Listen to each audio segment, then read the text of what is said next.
rising fuel prices again, lowering used RV prices, more reductions in free Forest Service dispersed camping, and more. It's time for the latest in RV and camping news. I'm Jason Epperson, coming to you from the RV lot of the 50th annual Albuquerque International Balloon Fiesta, which is becoming more and more of an RVers event every year. There are thousands of people camping on site. KOA debuted their new balloon here, and Harvest Host is one of the premier sponsors. I caught up with Joel Holland to talk about this great experience. This is such a cool event, and it is very much like a Harvest Host experience because that's what Harvest Host is really all about, right? It's about sort of going to cool places and finding new things to do. That's right. Yep. It's a unique experience, which is what we pride ourselves on. Every Harvest Host day is a unique experience, and it's got a lot of community aspects, right? Every time I go to a Harvest Host or Boondockers Welcome, I meet great people, whether it's the proprietors or the owners, and have good conversations. And that's what we've been doing here all week. Everyone just wants to chat and exchange like war stories from the road. So it's, yeah, there are a lot of similarities, but like you mentioned, it's also the antithesis of Harvest Hosts because we're packed in a parking lot. And we always say, like, choose a winery over a Walmart, choose a rosé over a rest stop. This is probably closer to the rest stop experience, only for parking, but the community part's really cool.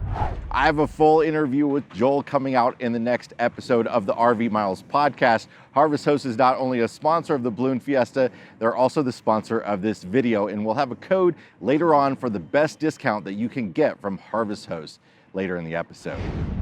The story here from the Fiesta is that many of the volunteers who have made this event happen over the past 50 years have been waiting for this year to step back. Many volunteers show up nearly a month in advance to help begin preparations, and the Fiesta will certainly be looking for new volunteers, many of them RVers who stay on site for next year's event. So if you've had a hard time booking camping here at the Balloon Fiesta, maybe that's one option for you next year. Well, after months of steadily declining fuel prices over the last couple of weeks, they're back on the rise. It started with tight supply and increased demand as more drivers fuel up, and then some maintenance projects at refineries caused stark regional differences, with prices on the West Coast hitting $6 a gallon and higher, while Texas and Gulf Coast states have prices dipping below $3 in some areas. At least 6 California refineries are undergoing maintenance, and there's a limited pipeline supply to the West Coast from locations east of the Rockies. To offset surging prices, California officials are allowing the sale of less expensive winter blend gasoline a month ahead of schedule. Meanwhile, gas prices in the upper Midwest have risen since a deadly refinery fire on September 20th in Toledo, Ohio, which closed the plant. According to the latest reports, the 160,000 barrel per day BP Husky Toledo refinery could be down for months. And now there's another big wrench in the system. The OPEC alliance of petroleum exporting countries has agreed to an aggressive cut in production in order to prop up oil prices. Crude has fallen to roughly $80 a barrel from more than $120 in early June amid growing fears about the prospect of a global economic recession. That's part of what's really caused the reduction in fuel prices. Now, Gas Buddy's head of petroleum analysis, Patrick DeHaan, says gas prices will go up on the East Coast, in the South and Northeast, and in the Rockies. In the West Coast, Great Lakes and Plains may see prices drop as refinery problems are addressed, but they just won't go as low as they might have otherwise. A gallon of regular gasoline is up about 20 cents over a month ago, and diesel is down about 15 cents, but it is slowly climbing. Throughout this big boom in camping that's taken place over the last few years, we've been sharing with you stories of new limits on free overnight camping on public lands. More restrictions continue to be put in place to help protect lands from an influx of people with very few law enforcement rangers to patrol them. The most recent news, overnight campers in the busiest areas of Colorado's spectacular Maroon Bells Snowmass Wilderness will be required to have special recreation permits beginning next year. The U.S. Forest Service is imposing the permit requirement after overnight stays have quadrupled in the area, resulting in the accumulation of trash, human waste, and visitor conflicts. Permits from May 1st to October 31st will cost $10 per person plus a $6 processing fee, and the rest of the year users will only have to pay the $6 processing fee. Permits will be available beginning in February at recreation.gov. More in a moment, including a drop in used RV prices and an eye-opening study on automatic emergency braking. But first, this episode is sponsored by Harvest Host. If you own an RV and love unique camping experiences, join Harvest Host. It's so great. Unlimited stays at over 3,500 locations with no camping fees. Unique RV camping at wineries, farms, breweries, museums, and more. Sample delicious wines, crafted spirits, and fresh farm foods, then stay the night in breathtaking settings. Unlimited stays for $99 a year. Visit harvesthost.com and use the promo code Fiesta25 to get 25% off today. That's pretty much the best deal you'll find anywhere on a Harvest Host membership. Fiesta25 at harvesthost.com. Used RV prices have been inexplicably remaining near all-time highs, but now there are some chinks in the armor. Black Book says that the average sales price for motorhomes and towables sold at wholesale auctions decreased last month as auction volume increased to more typical levels. Various RV organizations reported that both manufacturer shipments and retail sales are down on new units, so it's very likely that as they become more available and dealers begin to discount, used RV values will follow suit. I think model year changeover will especially drive some deals on 2022 units, as many dealers overstocked but still want to have the 2023s on their lots.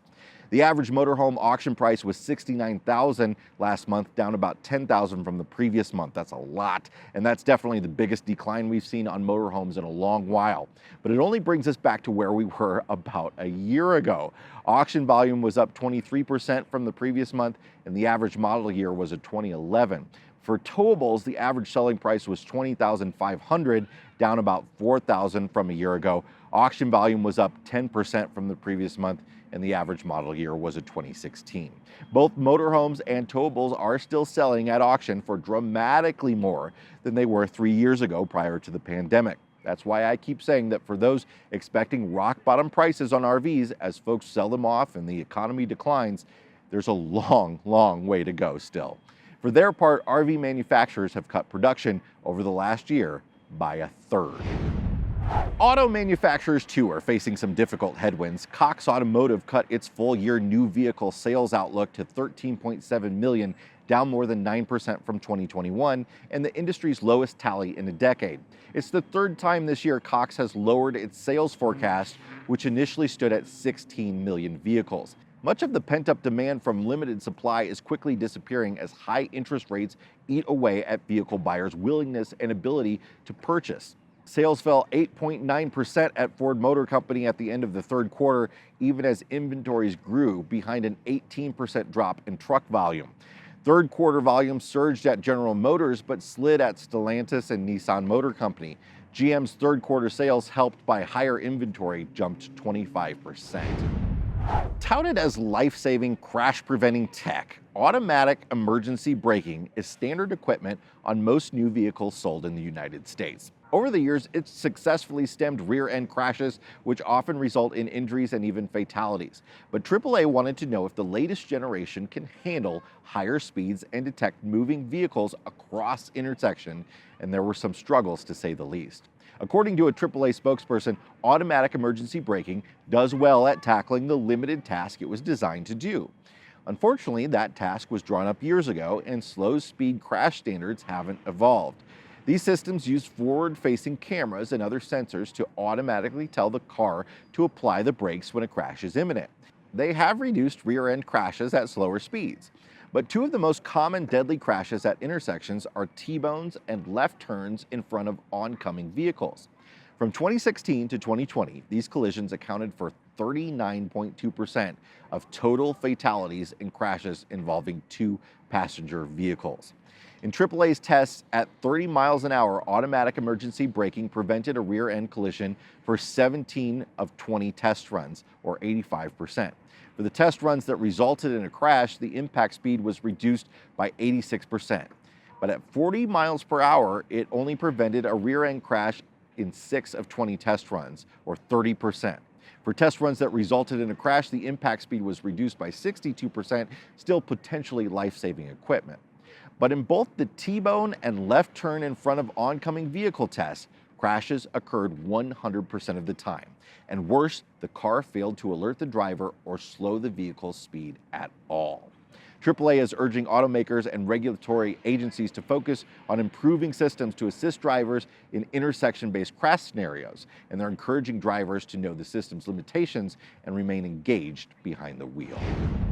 Finally, if you're heading to Louisiana and looking for a deal on camping, Louisiana State Parks are offering a buy 3, get 1 free deal on nights booked. Beginning now through the end of December, you can get 4 nights for the price of 3 at Louisiana State Parks with the promo code KICKOFF2022. The discount includes cabins, group camps, and campsites, but don't expect tons of availability. Managers say Louisiana State Parks have been 98% full on the weekends. There are 21 state parks in Louisiana, and they are some of our favorites, often providing very clean new facilities with free or cheap laundry on site. I highly recommend you check out Palmetto Island.